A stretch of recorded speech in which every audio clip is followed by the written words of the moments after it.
প্রিয় দর্শক, আজকের মশালাটা শুনলে বুঝতে পারবেন যে খুবই গুরুত্বপূর্ণ।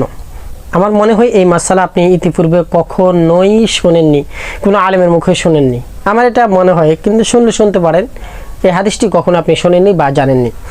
সেটি হচ্ছে যে আমাদের সমাজের মধ্যে অনেক সময় দেখা যায় মসজিদের মধ্যে কিছু দুঃখী মানুষ আসে, অভাব অনটনে জর্জরিত এরকম মানুষ আসে, অসুস্থ মানুষ আসে, এসে মসজিদের জুমার নামাজের পর বা অন্য কোনো নামাজের পর দাঁড়িয়ে বলে, ভাই আমার এই সমস্যা, আমার চিকিৎসা প্রয়োজন, আমার মেয়ে বিবাহ দিতে পারতেছি না, আমার কন্যা বিবাহ দিতে পারতেছি না, ছেলে সন্তানের চিকিৎসা করাতে পারতেছি না, আমি খেতে পারতেছি না, বা আমার এই সমস্যা ইত্যাদি ইত্যাদি বলে তারপরে উপস্থিত মুসল্লির কাছ থেকে কিছু টাকা পয়সা নেয় বা মুসল্লিরা তাকে দেয়। এই বিষয়টাকে শরীয়তে কোন দৃষ্টিতে দেখে আজকে এই বিষয়টি নিয়ে আলোচনা করবো ইনশাআল্লাহ। প্রিয় দর্শক, সর্বপ্রথম যে কথাটি আমি আপনাদেরকে বলতে চাচ্ছি সেটি হচ্ছে, আমি কোনো কাজ করেছি করার পর এখন আমার নজরে এটা দেখতেছি যে খুবই ভালো কাজ, হ্যাঁ, ওই কাজটা খুবই ভালো কাজ আমার দৃষ্টিতে নজরে। যেরকম মসজিদের ভিতরে ব্যক্তি উঠে সে অসুস্থ অসহায় দরিদ্র মানুষ, তাকে আমরা ভালো নিয়তে সওয়াবের নিয়তে সাহায্য সহযোগিতা করছি, কিন্তু এটা যে শরীয়ত অপছন্দ করে এটার দিকে আমরা খেয়াল করতেছি না, খেয়াল করি না, বা কেউ জানিও না, জানার চেষ্টা করি না।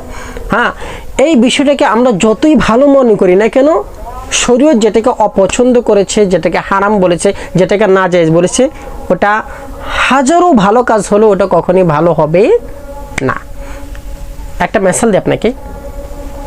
মনে করেন আপনি কাউকে ভালো নিয়তে একটা পিস্তল দিয়ে দিয়েছেন, আপনি বলতেছেন যে আমি তাকে ভালো নিয়তে পিস্তলটা দিয়েছি, সে এটা দিয়ে কোনো নাক্কাস করবে, পিস্তল দিয়ে নাক্কাস করা হয়। তো সে গিয়ে একজন মানুষের খুলিতে ধরলো আর বললো কি আছে বের করো, হ্যাঁ, বা কাউকে গিয়ে খুন করে ফেললো।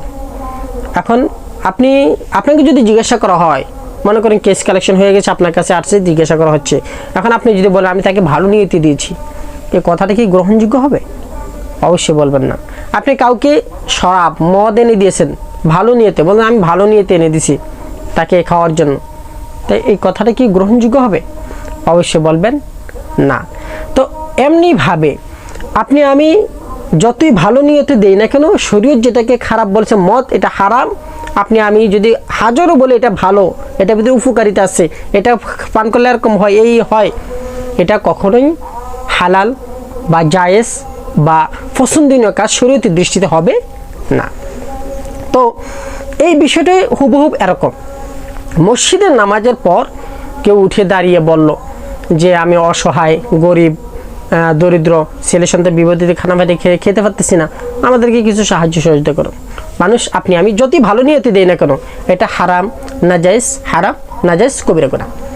রাসূলুল্লাহ সাল্লাল্লাহু আলাইহি ওয়াসাল্লাম বলেন, যদি কোনো ব্যক্তি তোমাদের মধ্যে মসজিদের মধ্যে যদি এই কথা বলে যে আমার অমুক জিনিস হারিয়ে গিয়েছে, শোরগোল করে, হৈশিকর করে, শোরগোল করে, বা মসজিদে বলে, মসজিদের মাইক দিয়ে এলান করে, মসজিদে উপস্থিত মুসল্লিদের কথা, আমার এই জিনিসটা হারিয়ে গেছে, এই জিনিসটা কি কেউ পাইছেন? আমার জুতা হারিয়ে গেছে, কেউ পাইছেন? ছাতা হারিয়ে গেছে, কেউ পাইছেন? মসজিদে যে ঘটনাগুলো অহরহ ঘটে থাকে, মোবাইলটা এখানে রেখে গেছিলাম, কেউ পাইছেন?